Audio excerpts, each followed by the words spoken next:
25 بیول در شهر اوبنینسک ولایت کالوگا در یک نقطه شستشوی ماشین‌ها بین دو خویش و تبار نزدیک از دهه موقعیان شهر پنجکنت تاجیکستان مناقشه رخ داده است. در جریان مناقشه ناصر سفروف سال تولدش 1991 به قفس سینه پسر عمش پرویز سید مرادوف سال تولدش 1987 یک ضربه کورت زده است. متاسفانه کورت راست به قلب پرویز رسیده است و او از خونروی زیاد به هلاکت رسیده است.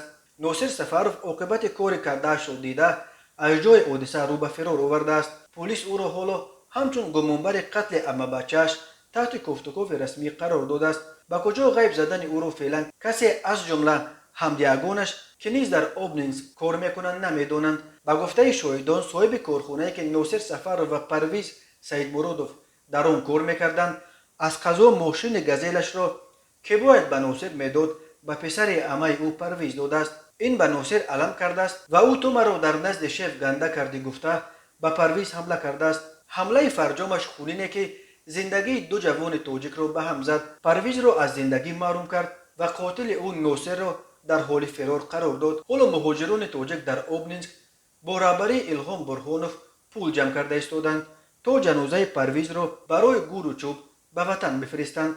قرار است جنازه این جوان نامراد را روز 29 ایول راهی تاجیکستان کنند. جوانی که سالم با نیت کار به روسیه آمده بود اکنون برای آخرین بار در تابوت به وطن به پیش عزیزان خود برمیگردد. برای آخرین بار برمیگردد که در 2 متر خاک وطن برای ابد آرام بگیرد و از همه گیر و دار این دنیای فارغ و از این همه عذاب و مهاجرت و مردکاری بالاخره خلاص شود.